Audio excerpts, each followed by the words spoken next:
Thank you very much for taking your time to follow this channel, and thank you for viewing the videos and liking. And I want to take this time to thank each and every one of you for the great feedback you've given me in terms of the content, and also thank you for the great questions that you've sent through and you've asked through my Instagram page and on my Facebook page. So thank you very much. So on to the first question. What is your full name? My full name is Peter Hart. I'm an industrial and organizational psychologist, a sociologist with some background knowledge in human resource management and project management and community development. That's basically what I do. How do you deal with recurrent depressive disorder? Now, usually when you talk about recurrent depressive disorders, we are talking about recurrent episodes of depression. This is where you have got brief episodes of mild mood elevation. Does depression affect young people? The answer is yes. Depression is very common in any adolescents and children, and affecting people mainly before their age of 18 years.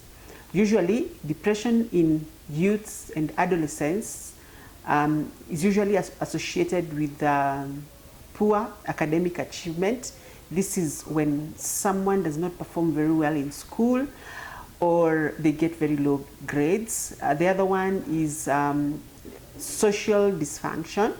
This is where the families are broken and not socially functioning well, or they've broken up with their friends or some of the family members. The other one is as a result of the teenage pregnancies. When there are teenage pregnancies, usually depression occurs, and these are serious cause of depression among the youths and adolescents. The other bit is substance abuse. This is where one is taking some drugs, alcohol, cigarettes, marijuana, and stuff. They also cause depression among the youths. So those are the things we need to look out for the youths and our adolescents. Is it okay to sleep with lights on? Ideally, who wants to waste electricity with this current economic crisis? Anyway, just kidding. Usually, when you are asleep, it's always advisable to make sure that your lights are off. This is because every time you're sleeping, there is a chemical that is produced in your body that enhances sleep. And this chemical is only produced when it's dark. So it's always advisable that in your room, it has to be dark.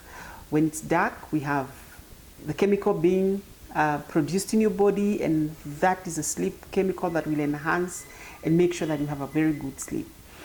In absence of sleep, we advise people, if you're suffering from insomnia, we advise people to do a medical check or do an assessment to check what's the reason or what's the cause of the insomnia. Mostly we prescribe therapy for such cases, or in advanced cases we'll advise you to go and pick some drugs over the counter, the melatonin, starting with the lowest gram. What's the best advice you would give to a 22-year-old who has just started working? That's a very good question. For a 22-year-old that you've just started working, at 22, you should be more concerned about building your career. So if you've started working, you need to ask yourself, what is it that you want to be in future, or how do you build your career as a person?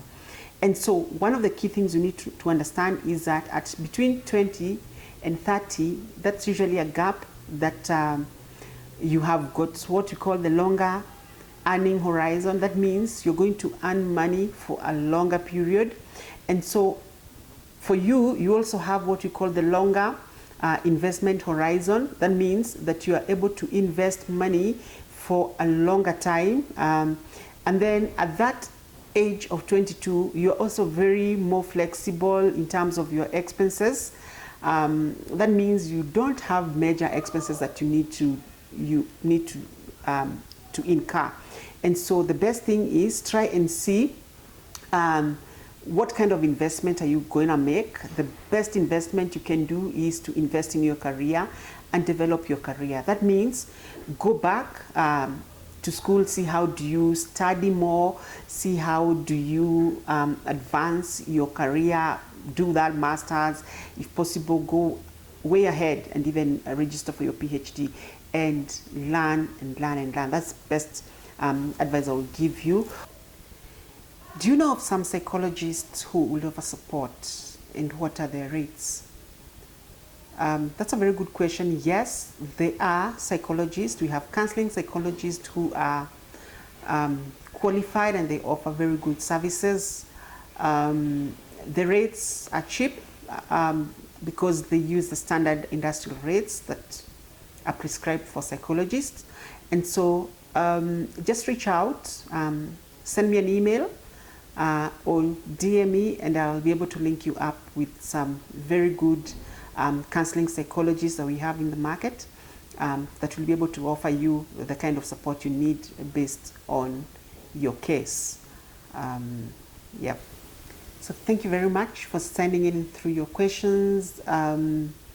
Apparently there were so many, I will not be able to respond to all of them at once. And so please look out for the next part 2 of the question and answers.